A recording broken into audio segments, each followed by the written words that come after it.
नमस्कार, आप देख रहे हैं न्यूज टीवी इंडिया और मैं आपके साथ शिवशी। खबरों की शुरुआत करते हैं छत्तीसगढ़ की खबरों के साथ, जहां अंबिकापुर से इस वक्त की बड़ी और दर्दनाक खबर सामने आई है। शहर के बिलासपुर चौक के पास हिट एंड रन का एक गंभीर घटना सामने आया है। बता दें, जानकारी के मुताबिक एक तेज रफ्तार हाईवा वाहन ने बाइक सवार 2 युवकों को जोरदार टक्कर मार दी। इस हादसे में एक युवक की मौके पर ही दर्दनाक मौत हो गई, जबकि दूसरा युवक गंभीर रूप से घायल बताया जा रहा है। घायल युवक को तुरंत मेडिकल कॉलेज अस्पताल में भर्ती कराया गया है, जहां उसका इलाज जारी है। इधर घटना की सूचना मिलते ही मृतक के परिजन मौके पर पहुंचे। परिजनों का रो रो कर इस दौरान बुरा हाल है। मौके पर पहुंची पुलिस ने शव को एम्बुलेंस की मदद से मेडिकल कॉलेज अस्पताल भेजा। वहीं मृतक की पहचान गांधीनगर मुक्तिपारा निवासी दीपक मानिकपुरी के रूप में हुई है। बताया जा रहा है कि हादसे के बाद हाईवा चालक मौके से फरार हो गया है। पूरी घटना पास के लगे सीसीटीवी कैमरे में कैद हो गई है। यह मामला मणिपुर थाना क्षेत्र का है। बताया जा रहा है कि पुलिस सीसीटीवी फुटेज के आधार पर फरार वाहन चालक की तलाश में जुटी हुई है। फिलहाल पूरे मामले की जांच जारी है।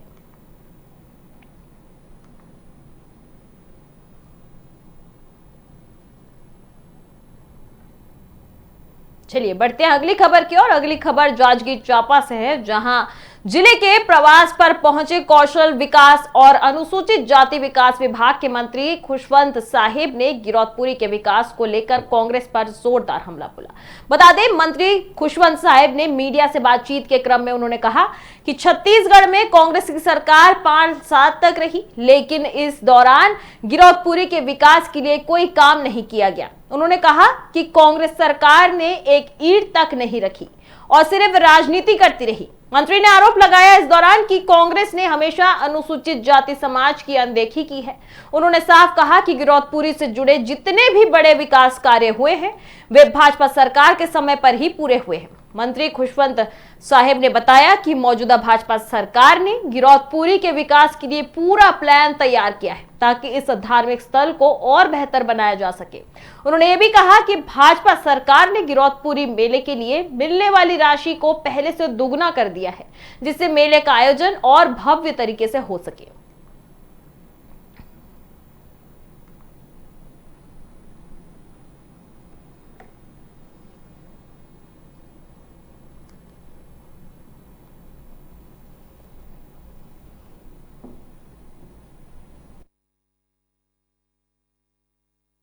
आने वाले समय में काम होगा। आपको मालूम है कि पिछले 5 साल कांग्रेस पार्टी की यहाँ सरकार थी, लेकिन गिरौदपुरी धाम में 1 रुपए का विकास कार्य नहीं रखा गया, एक ईंटा वहां पे नहीं रखा गया। तो कांग्रेस हमेशा अनुसूचित जाति समाज को के साथ अवहेलना की है, उनको हमेशा छोड़ के चली है। लेकिन हमारी भारतीय जनता पार्टी की सरकार में आपको मालूम है, पहले भी गिरौदपुरी में जो विकास हुए हैं वो भारतीय जनता पार्टी के नेतृत्व में हुए, और आज फिर से जो विकास हो रहे हैं वो।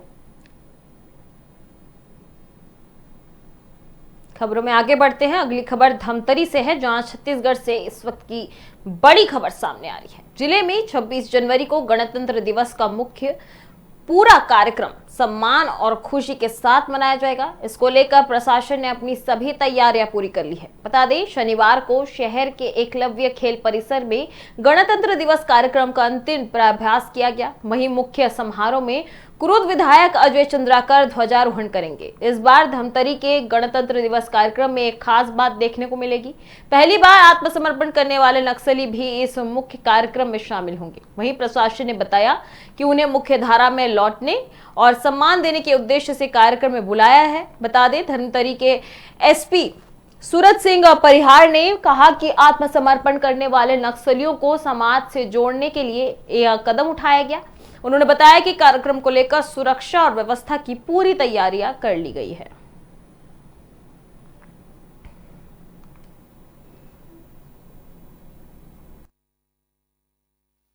26 जनवरी के लिए आज हमारा रिहर्सल था और काफ़ी अच्छे से तैयारी था। हमारे लगभग 11 हमारे ग्रुप्स थे। परेड हुआ उसमें अलग अलग ग्रुप्स वगैरह भी आए थे और एनसीसी और एनएसएस के स्टूडेंट वगैरह भी थे उनके, और उसके साथ सांस्कृतिक कार्यक्रम भी है। इस बार जैसे आप जानते हैं झांकी भी रहता है 26 में, तो हमारे पास 11 झांकी रहेंगे और इस तरीके से आज एक बेसिक रिहर्सल है। क्या तैयारी है? परेड ये लोग काफी समय से लगे हुए हैं परेड में। आप देख रहे हैं 1 दर्जन से अधिक प्लाटून है, काफी अच्छी सिंक्रोनाइजेशन में परेड कर रहे हैं।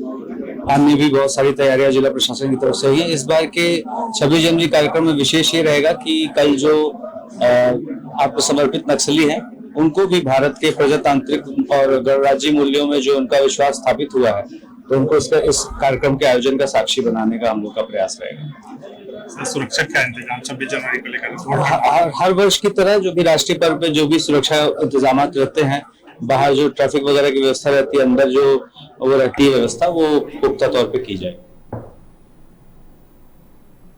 चलिए अगली खबर जगदलपुर से है, जहां शहर के ऐतिहासिक लालबाग मैदान में 26 जनवरी को गणतंत्र दिवस समारोह पूरे उत्साह और सम्मान के साथ मनाया जाएगा। बता दें इस खास मौके पर प्रदेश के उप मुख्यमंत्री अरुण साव मुख्य अतिथि के रूप में शामिल होंगे।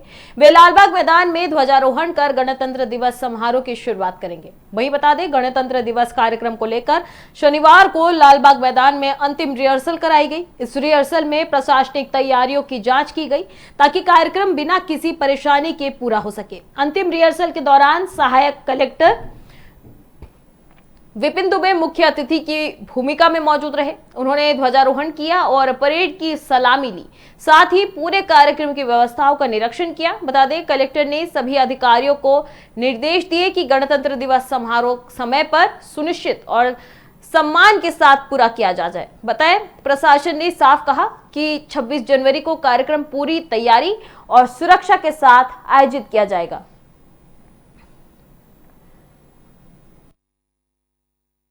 जो रियल रिपब्लिक डे का हमारा फंक्शन होना है उसका हमने real time full dress rehearsal किया।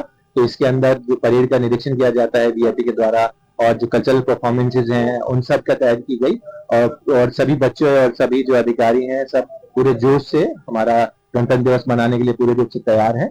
और इसमें जो हमारा बाकी हमारे आपके माध्यम से हमारे जो नागरिकगण हैं उनसे हम लोग इनवाइट करना चाहेंगे और उनसे रिक्वेस्ट करेंगे कि वो इसमें अपना पार्टिसिपेट लेकर इस कार्यक्रम को सफल बनाने में अपना योगदान करें। मुख्यमंत्री ध्वजारोहण करेंगे। जी हमारे जो डिप्टी चीफ मिनिस्टर हैं श्री अरुण साव जी, माननीय कैबिनेट मंत्री जी, वो हमारे मुख्य अतिथि हैं इस गणतंत्र दिवस समारोह के, तो वो भी कल शाम को आ जाएंगे, तो उनके लिए भी पूरी तैयारी कर ली गई। 26 जनवरी गणतंत्र दिवस के उपलक्ष्य पर लालबाग मैदान में कार्यक्रम जो आयोजित होने वाला है, आज उसका फाइनल ड्रेस रिहर्सल था। ड्रेस रिहर्सल के दौरान हम लोगों ने सुरक्षा व्यवस्था जो लगानी है उसकी भी रिहर्सल की है।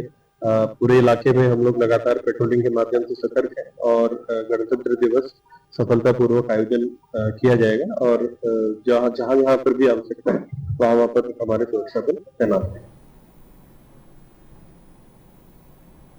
रुक करते अगली खबर की ओर, जहां सूरजपुर से एक बेहद गंभीर और दुखद मामला सामने आया है। बता दें यहां 9वीं कक्षा में पढ़ने वाली एक नाबालिग छात्रा ने बच्चे को जन्म दिया है। पीड़िता की उम्र करीब 14 से 15 साल बताई जा रही है। वहीं नाबालिग अवस्था और समय से पहले प्रसव होना डॉक्टरों के लिए बड़ी चुनौती था। हालांकि जिला अस्पताल के डॉक्टरों ने बताया कि अब मां और नवजात बच्चा दोनों सुरक्षित हैं, लेकिन इतनी कम उम्र में एक बच्चे की मां बन जाना समाज के लिए बहुत बड़ा सवाल खड़ा करता है। यह पूरा मामला बरदेई पुलिस चौकी क्षेत्र का है। जानकारी के अनुसार साल 2025 में गांव के ही रहने वाला मोहम्मद आजम पीड़ित के घर आता जाता था। इस दौरान उसे नाबालिग के साथ दुष्कर्म किया। बता दें नवंबर महीने में जब स्कूल के शिक्षकों को पता चला कि छात्रा 6 से 7 महीने की गर्भवती है, तब परिजनों को इसकी जानकारी दी गई, जिसके बाद परिजनों ने पुलिस में शिकायत दर्ज कराई।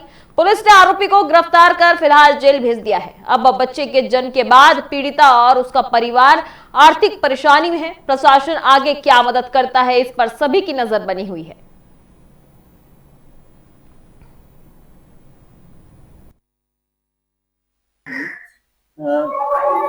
लड़की कब जन्म दी है? 15 दिन हो गया है। कौन सा क्लास में पढ़ती थी? 9वीं पढ़ी। कैसे पता चला कि वो हम लोग के स्कूल में पता चला। क्या पता मैडम लोग फोन किए थे? हाँ, मैडम लोग बुलाए थे हम लोग का कि आइए तुम्हारा बेटी उल्टी कर रहा है।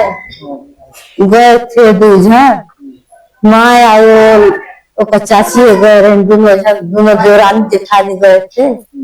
वही बताए ये ऐसा ऐसा तरह बेटी के हाल हुआ है, तो हम लोग लेके आ गए घर में। कौन सा क्लास में पढ़ती है?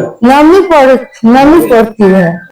एक नाबालिग बच्ची हमारे यहाँ जिला अस्पताल में आई और उनकी डिलीवरी हो गई। क्योंकि नाबालिग थी तो बच्चा कम वजन का समय से पहले पैदा हो गया। हमारे यहाँ एसएमसी में भर्ती है। अभी की स्थिति में बच्चा स्वस्थ है और माँ भी स्वस्थ है। बाकी प्रकरण महिला बाल विकास विभाग के पास में है और उनके द्वारा जो कार्रवाई होनी होती है वो हो रही है। अगर कम समय में कोई महिला अगर बच्चों को जन्म देती है तो उसके मदर की तरफ भी कई कॉम्प्लिकेशन हो सकता है, मदर की डेथ भी हो सकती है। साथ में बच्चा भी कम वजन का पैदा हो सकता है, बच्चे को भी और कई कॉम्प्लिकेशन हो सकते हैं। तो समय से पहले अगर नाबालिग उम्र में ऐसा कुछ हो तो बहुत उसके कॉम्प्लिकेशंस कई है, माँ और बच्चे दोनों के लिए वो हानिकारक है। मामला बजदई चौकी का, जिसमें एक नाबालिग से दुष्कर्म का मामला आया था और जिसमें नवंबर 2025 में एफआईआर दर्ज किया गया था और आरोपी को तत्काल गिरफ्तार कर रिमांड में ले जाया गया था।